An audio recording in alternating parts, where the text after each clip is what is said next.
Hello అందరికీ నమస్కారం అండి. నా పేరు డాక్టర్ ఇందిరా. నేను డిప్యూటీ సీఎం నారాయణ స్వామి గారి రెండో డాటర్ అండి. నేను జర్మనీలో ఉంటాను. ఈరోజు నేను ఈ వీడియో ఎందుకు చేస్తున్నానంటే, నేను మార్నింగ్ ఒక వీడియో చూసానండి, థామస్ గారు వీడియో. ఆయన మతి ఉండి మాట్లాడుతున్నాడో మతి లేకుండా మాట్లాడుతున్నాడో నాకైతే అర్థం కాలేదు. చదువు చదువు అంటున్నాడు. ఆయన ఏం చదువుకున్నాడో, ఆయన చదువు ఆయనకి ఏం సంస్కారం నేర్పిందో నాకు తెలియదండి. ఎడ్యుకేషన్ మనకు మోరల్స్ నేర్పిస్తుంది, పెద్దవాళ్ళకి ఎలా రెస్పెక్ట్ ఇవ్వాలని నేర్పిస్తుంది. ఆయన మాట్లాడిన వీడియోలోనే తెలుస్తుంది ఆయన చదువు ఏంటి, ఆయన స్టేటస్ ఏంటి అనేది. చదువు ఒక ఇంపార్టెన్స్ గురించి ఆయన మాట్లాడుతున్నాడు. మా నాన్న అంబేద్కర్ ఆశయాలతో రాజకీయాలకు వచ్చాడండి. 1981లోనే చదువు ఉంటేనే ఒక దళితుడు కానీ, బీసీస్ కానీ, ఎస్సీస్ కానీ, ఎస్టీస్ కానీ ఎవరైనా కూడా ముందుకు పోగలరు. కానీ ఆ రోజు 1981లోనే మా నాన్న 151 ఎలిమెంటరీ స్కూల్స్ తెప్పించిన ఘనత మా నాన్నకు చెందుతుంది. చదువు ఉంటేనే మనం ఏదైనా సాధించగలం, డబ్బుతో మనం ఏమి చెయ్యం లేదని ప్రూవ్ చేసిన వ్యక్తి మా నాన్నగారు.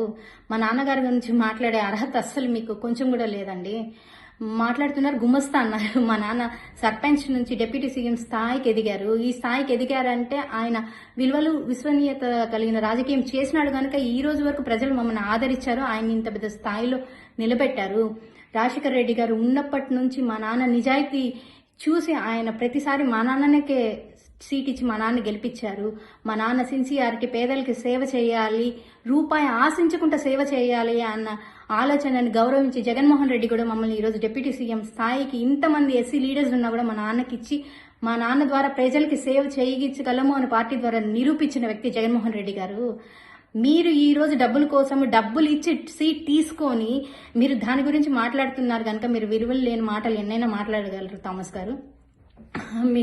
మీ గురించి మాట్లాడాలంటే చాలా ఉంది. పర్సంటేజ్ల గురించి మాట్లాడుతున్నారు. మా నాన్న పర్సంటేజ్లు తీసుకున్నారంట. 50 years మా నాన్న పాలిటిక్స్ లో ఉన్నారండి. ఇంతవరకు మా నాన్నకంటూ ఏమీ లేదు. ఉన్నది ఒకే ఒక ఇల్లు. ఆ ఇల్లు కూడా మా మమ్మీ రిటైర్మెంట్ అయిన డబ్బులతో కట్టిన ఇల్లు, అంతే తప్ప మాకంటూ ఏమి లేదు. ఏమైనా మా నాన్న సంపాదించాడు అని కానీ మీరు ప్రూవ్ చేయించగలిగితే మేము ఫ్యామిలీ మొత్తం రాజకీయాల నుంచి వాషౌట్ అవుతాము. మీరు మాట్లాడుతున్నారు చెన్నైలో మీరు చేసే అక్రమాలు, పేద ప్రజల రక్తం పీల్చుకొని దాంతో సంపాదించిన డబ్బులతో అవి తీసుకొచ్చి ఇక్కడ ఇచ్చి సీట్ తెచ్చుకొని ఇంకా సంపాదించాలని ట్రై చేస్తున్నారు. మీరు మాట్లాడుతున్నారా? దరిద్రుడు ఎవరండి? ప్రజలు బిడ్డలు కనాలని ఆశతో మీ దగ్గరకు వచ్చి ట్రీట్మెంట్ చేసుకొని డబ్బులు, ఆ ట్రీట్మెంట్తో వాళ్ళకి ఫార్మసీ బిల్స్ ఎక్కువ వేసి వాళ్ళని టార్చర్ పెట్టి కనీసం వాళ్ళ డెలివరీ డేట్ వరకు కూడా మీ దగ్గర ఉండకుండా పారిపోతట్టు చేసిన మీరు దరిద్రుడా? మా నాన్న దరిద్రుడా? ఒక హరిజనవాడకి హై స్కూల్ తెప్పించిన ఘనత మా నాన్నకే చెందుతుంది. అది పాదరూపంలో హై స్కూల్ తెప్పించిన ఘనత మా నాన్నకి చెందుతుంది. మా నాన్న ఏం డెవలప్మెంట్ చేయలేదు అని మాట్లాడే అర్హత కూడా లేదు. ఆ లిస్ట్ చెప్పాలంటే మీకు ఓపిక ఉండకపోవచ్చు వినేదానికి కూడా. కానీ నేను చెప్తున్నా, 88 టెంపుల్స్ తెప్పించినారు. ఎస్సీ బీసీ కాలనీస్ కి 50 బెడెడ్ హాస్పిటల్ కార్వేట్ నగరానికి పెనుమూరుకి శాంక్షన్ చేయించారు. ఈఏపీ పిఎంపీ ద్వారా 220 crores తెప్పించిన ఘనత మా నాన్న చెందుతుంది. డిగ్రీ కాలేజెస్ తెప్పించాడు. హరిజనవాడలో బరియల్ గ్రౌండ్ తెప్పించిన క్రెడిట్ ఏకేక దళిత ఎమ్మెల్యేగా మా నాన్నకే చెందుతుంది. ఫారెస్ట్ క్లియరెన్స్ ద్వారా 6 roads వేయించినాడు. 1972లోనే 40,000 acres పూర్ పీపుల్కి తెప్పించాడు.